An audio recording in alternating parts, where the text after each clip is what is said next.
Bismillahirrahmanirrahim. Assalamualaikum warahmatullahi wabarakatuh. Alhamdulillah wassalatu wassalamu ala Rasulillah wa ala alihi wa sahbihi wa mawalah. Wala haula wala quwwata illa billah amma ba'du. Qala Allah Ta'ala fi kitabihil karim, yarfa'illahu alladhina amanu minkum walladhina utul ilma darajat. Waqala Rasulullah sallallahu alaihi wasallam, khairukum man ta'allama al-Qur'ana wa 'allamah.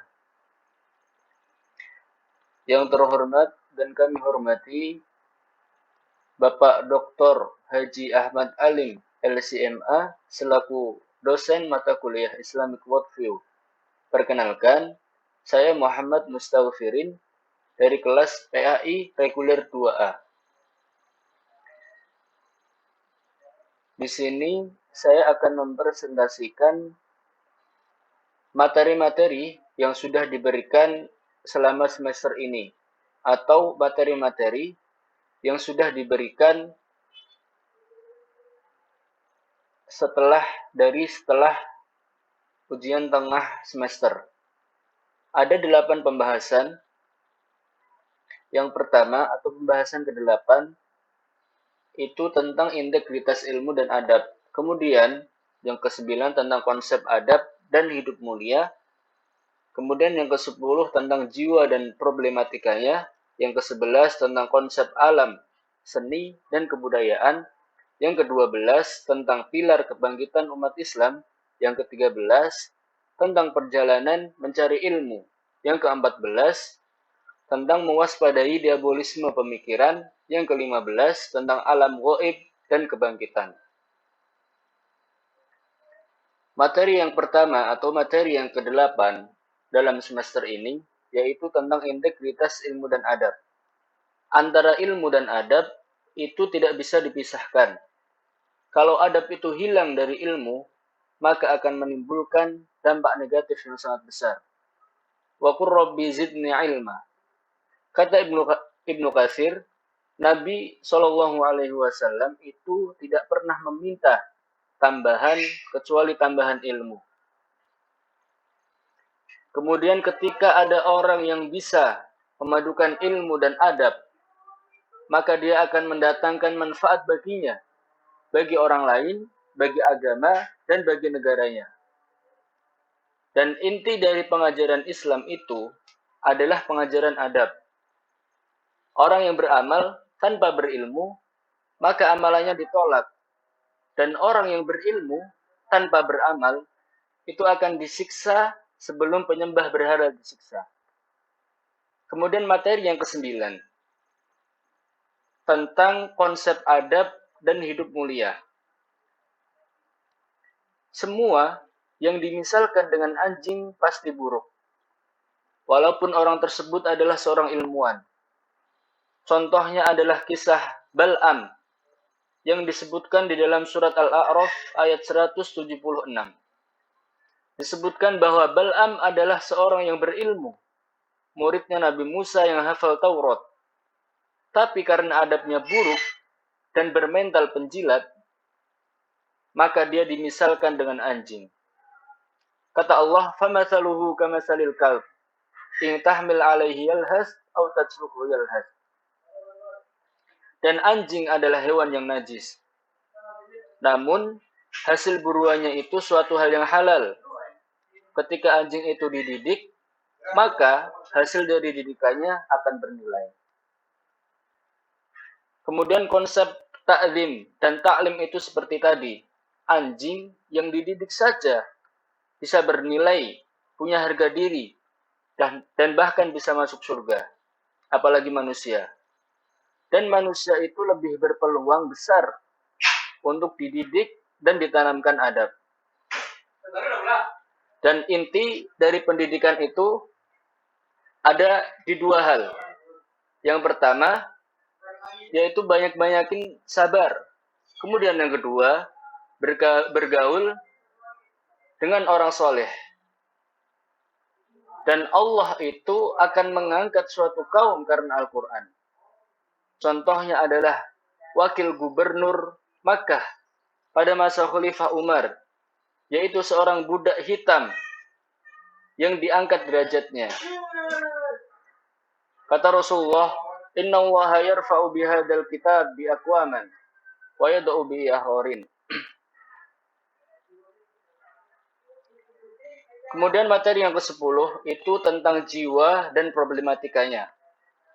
Manusia itu jiwanya terganggu disebabkan oleh perbuatan dosanya sendiri. Kata Rasulullah, "Innal mu'minin kanat nuktatun sauda fi qalbih." Setiap dosa yang dilakukan manusia itu akan menjadi penutup dalam dirinya sehingga jiwanya menjadi gelap. Dosa adalah suatu hal yang membuat gelisah dirimu. Al-ithmu mahaka fi nafsika. Selain hati itu bisa dirusak, bisa rusak dan berkarat, hati juga bisa tertutup. Kata Allah, "Khatamallahu ala qulubihim wa ala sam'ihim wa ala absarihim." Dan ketika hati itu sudah tertutup, maka dia tidak bisa lagi membedakan mana yang benar dan mana yang salah. Dan hati juga bisa mengeras. Kata Allah, "Summa qasat qulubukum min ba'di dzalik, fahiya kal hijarati aw ashaddu qaswah." Dan orang yang hatinya buta di dunia, maka nanti ketika di akhirat akan dibutakan matanya juga. Kata Allah, "Wa man a'radu an dzikri, fa inna lahu ma'isyatan dhanka, wa nahsyuruhu yaumal qiyamati a'ma." Dan obat dari penyakit hati atau jiwa adalah dengan tazkiyatun nufus, pensucian jiwa. Salah satu tugas penting para nabi, selain membacakan atau menyampaikan ayat Allah, adalah menyucikan jiwa kaumnya.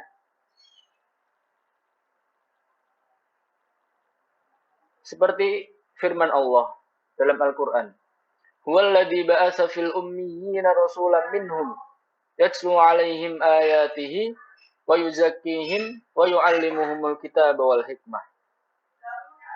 Kemudian materi yang ke-11 itu tentang konsep alam, seni, dan kebudayaan.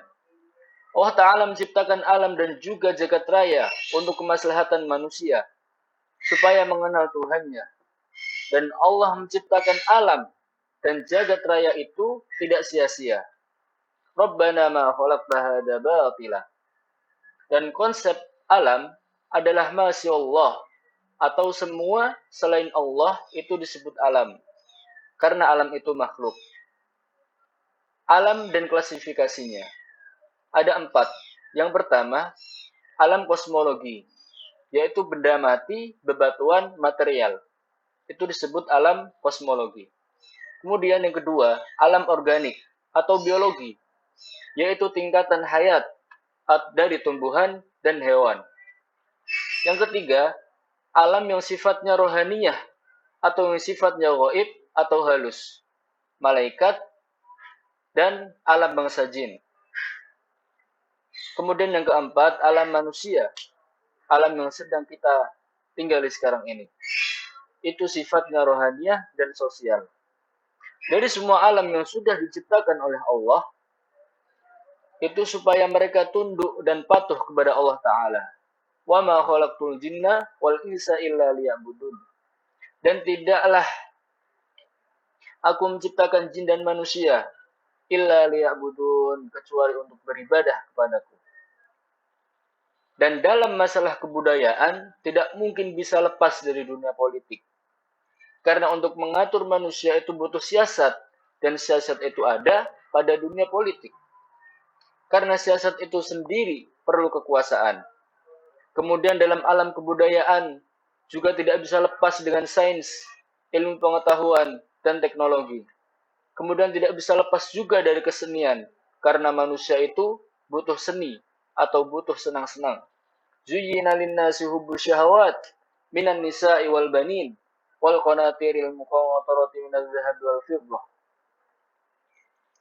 Kemudian dalam kehidupan berbudaya, manusia juga tidak bisa lepas dari falsafah. Tentunya falsafah harus ditopang oleh agama atau nilai-nilai keislaman. Segala sesuatu yang menyenangkan tidak selalu harus diambil. Boleh diambil jika diikat dengan nilai keislaman. Kalau halal diambil, dan kalau haram ya ditinggalkan. Kemudian materi yang ke-12 itu tentang pilar kebangkitan umat Islam. Nah, baik ataupun rusaknya umat ini dikarenakan dua perkara.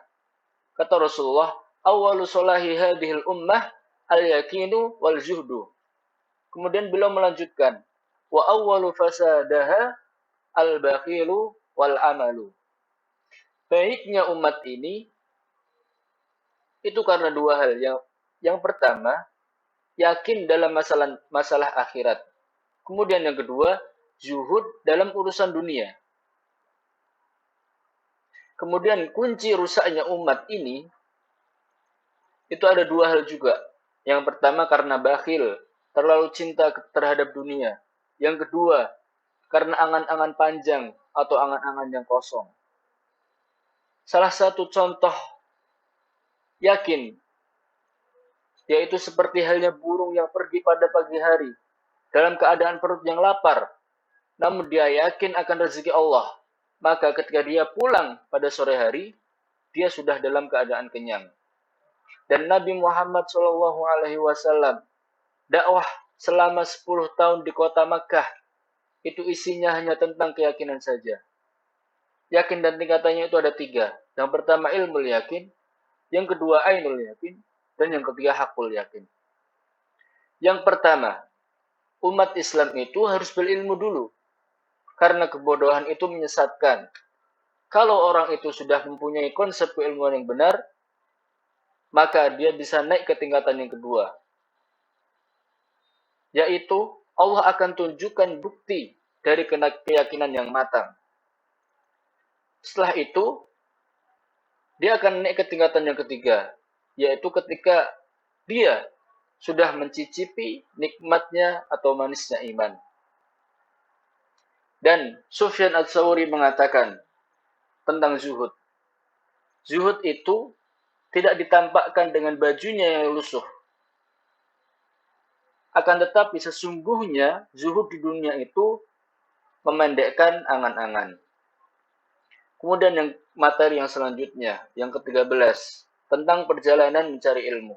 Dikisahkan seorang ahli hadis dari kota Bukhara, Uzbekistan, yaitu Imam Bukhari, yang kemudian dikenal sebagai ulama hadis dunia.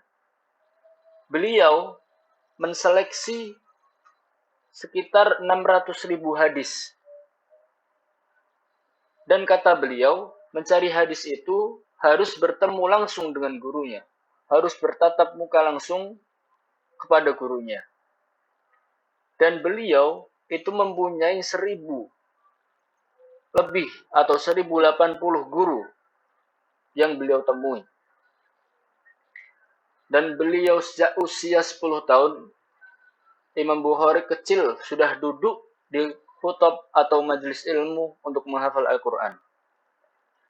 Dan Imam Bukhari adalah anak yatim.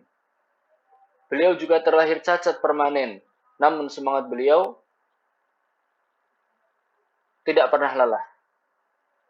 Imam Bukhari mendapat gelar Amirul Mukmin fi hadis.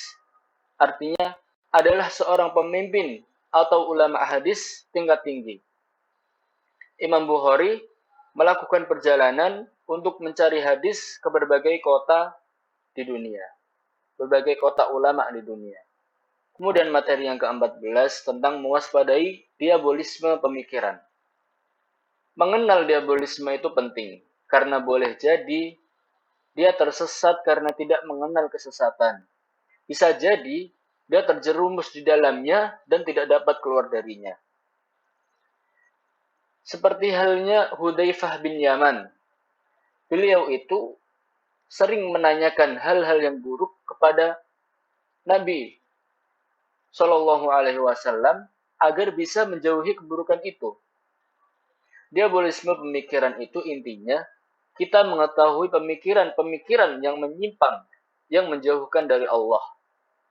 Diabolisme pemikiran disebabkan oleh 3 hal. Yang pertama karena syahwat atau mengikuti kesenangan.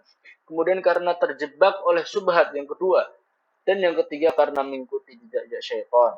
Dan ini otomatis jika yang pertama dan yang kedua dilakukan. Tentang syubhat, yaitu seseorang berada pada zona keraguan-raguan karena kurangnya ilmu. Di dalam Islam itu, pemikiran harus jelas. Innal halala bayyinun, wa innal harama bayyinun, wa bainahuma umur mustabihat. Kalau orang itu sudah terjatuh dalam perkara syubhat, maka dia sudah terjatuh pula dalam perkara yang haram. Wa man waqa'a fi syubhati waqa'a fil haram, kata Rasulullah sallallahu alaihi wasallam. Syubhat pemikiran modern. Ada 4. Yang pertama, syubhat orientalis. Pemikiran orang barat dengan merusak dari dalam. Kemudian yang kedua, syubhat sekularisme, yaitu memisahkan agama dari kehidupan. Yang ketiga, syubhat liberalisme, yaitu mencampur adukan agama. Yang keempat, syubhat ateisme, yaitu tidak percaya dengan Tuhan atau agama. Kemudian tentang syahwat, yaitu segala hal yang diingini manusia. Apabila manusia itu bisa mengendalikan syahwatnya, maka dia bisa menjaga kehormatannya. Sekalipun syahwat itu untuk keberlangsungan manusia. Kemudian tentang mengikuti langkah-langkah syaitan. Ini otomatis jika seseorang sudah menuruti syubhat dan syahwat, maka dia sudah terjatuh dalam hal yang ketiga ini. Sudah pasti dia mengikuti langkah-langkah syaitan. Kemudian materi yang terakhir, materi yang ke-15, yaitu tentang alam gaib dan kebangkitan. Alam itu ada 2. Yang pertama alam gaib. Alam yang tidak bisa kita lihat, tetapi kita harus yakin bahwa alam itu ada. Kemudian yang kedua alam syahadah, alam yang nampak di sekeliling kita. Dan dua-duanya harus kita imani. Sebagaimana kata Allah, Huwallahul ladzi la ilaha illahu, alimul ghaibi wasyahadah. Dan meyakini alam gaib harus sesuai tuntunan yang benar. Tidak cukup hanya sekedar percaya atau meyakini saja. Kemudian di dalam kehidupan ini ada yang namanya al-ba'tsu, yaitu kebangkitan setelah kehidupan. Dan ini termasuk alam gaib, karena orang yang mati itu seolah-olah hanya sedang tidur sementara. Dan nanti ketika manusia dibangkitkan itu dalam keadaan yang berbeda-beda. Ada yang dibangkitkan dalam keadaan buta, padahal dulu ketika di dunia itu dia bisa melihat. Qala rabbi lima hasyartani a'ma wa qad kuntu basira. Dan itu dikarenakan dulu ketika di dunia dia tidak melihat ayat-ayat Allah. Datang kepadanya ayat Allah, namun dia lupakan. Kata Allah, qala kadzalika atatka ayatuna fanashitaha wa kadzalika al-yawma tunsa. Dan ada juga yang dibangkitkan dengan wajah yang putih. Padahal dulu ketika di dunia kulitnya itu hitam. Maksudnya nanti ketika dibangkitkan wajahnya itu bercahaya. Yauma taswaddu wujuhu wa taswaddu wujuh. Demikian yang dapat saya presentasikan. Kurang lebihnya mohon dimaafkan. Wassallallahu ala nabiyyina Muhammad wa ala alihi wa sahbihi wasallam. Akhiru kalam. Wassalamualaikum warahmatullahi wabarakatuh.